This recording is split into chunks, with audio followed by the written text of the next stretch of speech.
Welcome back. All right, we're going to talk about anger. Remember I had you smile yesterday? Try and smile when you're pissed off at somebody. It's almost impossible to do. So the energy of anger, again, we're going to pull up the rainbow of emotions. We're going to look at this picture here. Anger is actually a really fantastic emotion because it allows you to pull on energy from your environment, and it creates all kinds of cortisol and hormones and things that you can use to either strike out and hurt or stop someone else without hesitation, or to stomp your feet and make a lot of noise and create a change. The body has a lot more energy with anger than it did in apathy or waiting.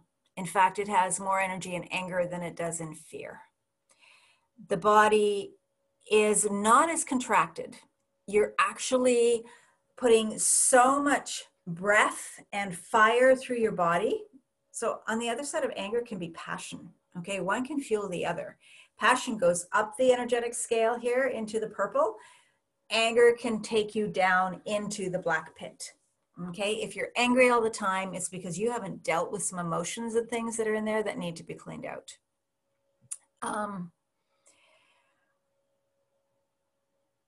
Anger can be very, very explosive and very, very intense.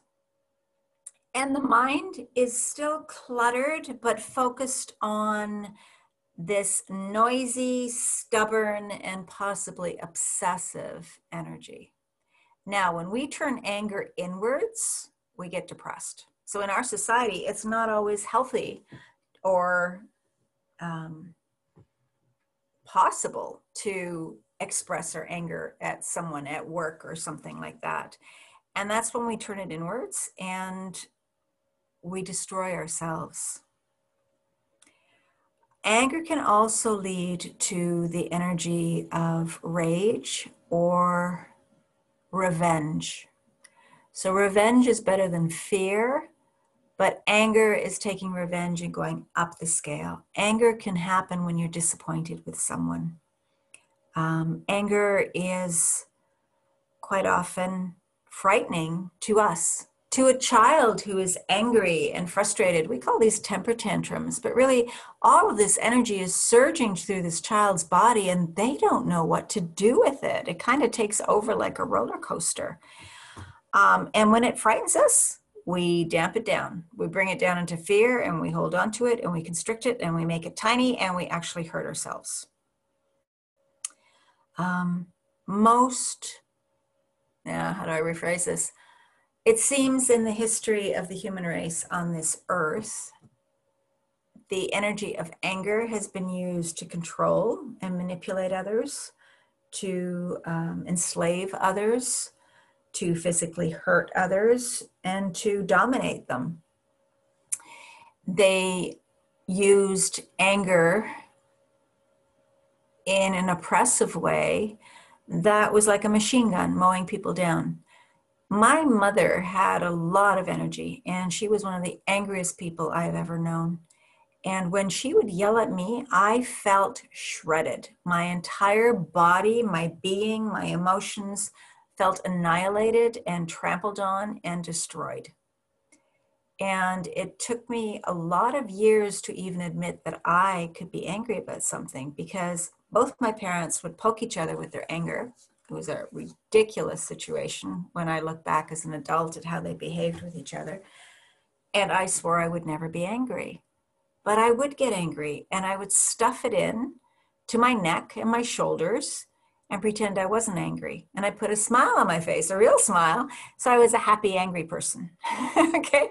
An incident of that would be, I was at the bank one day and there was a little tiny elderly woman in front of me and she had her purse and she was furious at having to wait. And she says, I will tell them when I get up to the counter.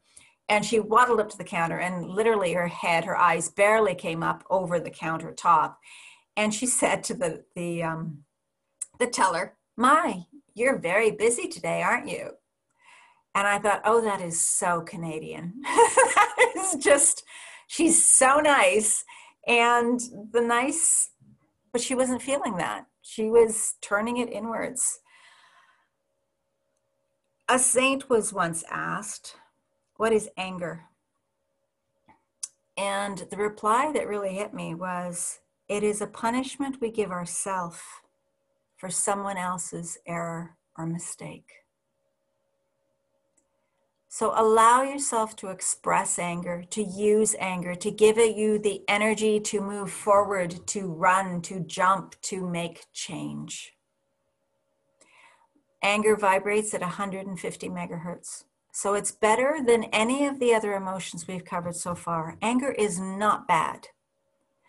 What made anger bad was people were pressing their anger and hiding it. So if someone came in angry, it would start jostling and vibrating their anger and bringing it up to the forefront. So they didn't want us to be angry because they didn't want to have to deal with their own angry that they had stuffed in. Anger can make us feel like we're boiling. Anger can make us be sarcastic or belligerent. Anger can make us brooding and annoyed. Anger can make us really aggressive or verbally abrasive. There's a flavor of anger. We call it rage. Okay. And it can be murderous. It can be outraged. It can be petulant. It can be pushy. Rebelliousness is often anger. As a kid, as a teenager, I was horribly sarcastic. I was so disenchanted with the world. I was angry at everybody. Anger can bring up, I guess, disgust and make us feel demanding or make us be defiant. When it's used in these ways, it's very, very destructive. Anger is a sign of frustration, of things that you're tolerating, that you're not admitting or looking at.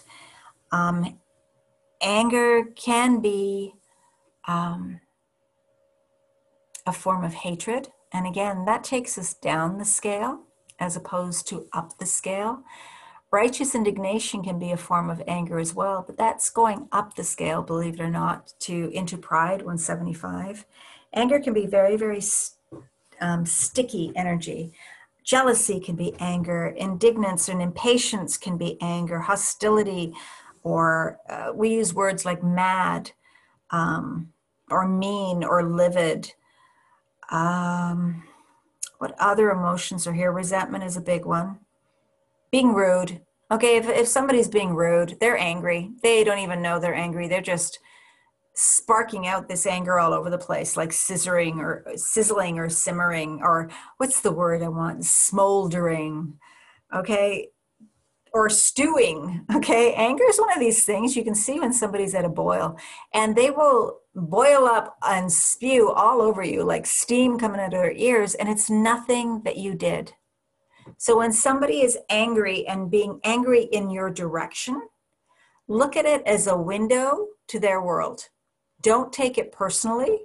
Just go, wow, they're really heavy right now. And you are a safe place for them to come out with this energy. Okay, so stubbornness, sullenness, viciousness, violence. My head just thought of the word volcanic. Is that a word? There's this eruption that comes out. Anger is an energy of making change. And if it's not used to make change, we use it against ourselves or against the people that we care most about, because it's a safe place for it to come out.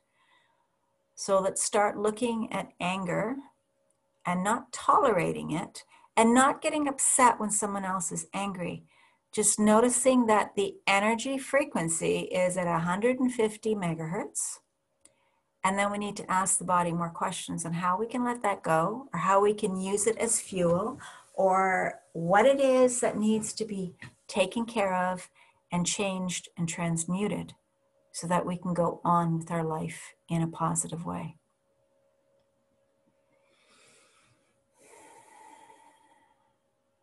Trying to think if there's anything else I want to say about anger. If you've got some notes, put it in the Facebook group, or just send it to me as an email, and we'll answer it in the group. Okay, because yeah, anger is a powerful, powerful energy, and if used properly, it can create miracles. But so far, the world that we've been living in hasn't been using it very well. So go get yourself a drink of water, go get some fresh air, go do something that fuels you with passion, and I'll meet you back here and we'll talk about, oh, I don't know, pride or some of the other emotions on the scale. Something higher up, something lighter, something courageous and encouraging and wonderful. All right, talk to you soon.